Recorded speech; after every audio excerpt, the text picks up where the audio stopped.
To avoid getting in a gunfight, you should avoid high-risk areas. Some of these areas could include bars, liquor stores, and businesses such as convenience stores.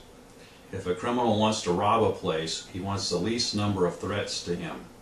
A liquor store or convenience store usually has a lot of cash and few customers. The criminal knows he can get the cash when there is no or just a few customers. This offers them the least amount of resistance. Bars are bad because sometimes people get angry when they drink. When they get angry, violence may result. I received a self-defense video in the mail. In the video, there was a robbery at a mock bar.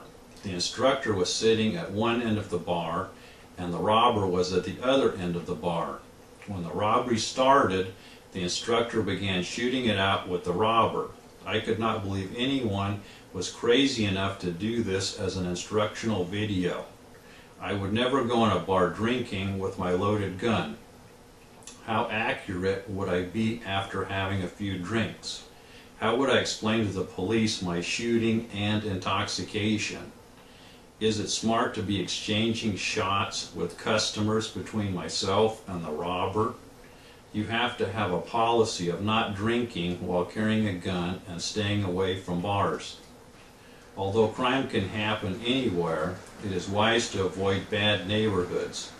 What are some signs of being in a bad neighborhood? One of the signs of a bad neighborhood may be oil stains in the street.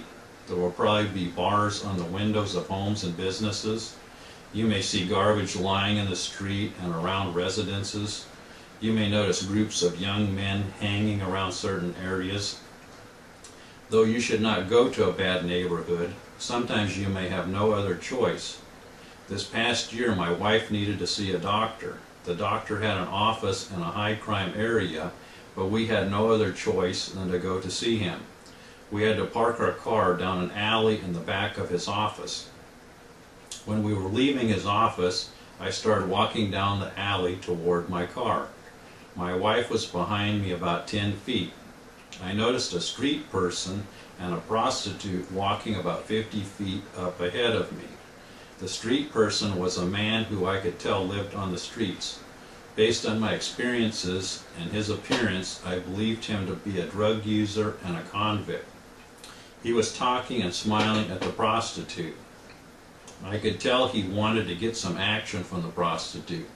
When he saw me, I could tell he wanted to come back and rob me. Twice he stopped walking and looked back at me.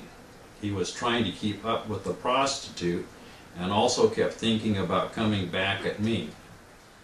Whenever he stopped, I stopped. I could tell that if I had kept going, that would have been the incentive for him to turn on me. If he had made a motion to come back at me, I would have turned and went back into the doctor's office. I had 2 guns on me. I would be willing to bet all he had on him was a knife. I could have proceeded, but there would have been a confrontation. I am well versed in the ways of the street. I could tell that the thug thought he was the wolf and I was the lamb. My looks are deceiving. If he had attacked me, it would have been no contest. He was a hard ass who probably would have scared the shit out of most people, but I have seen people a lot worse than him. If you have to get into a risky situation, make sure you take at least one other competent person with you. By competent, I mean someone competent in self-defense.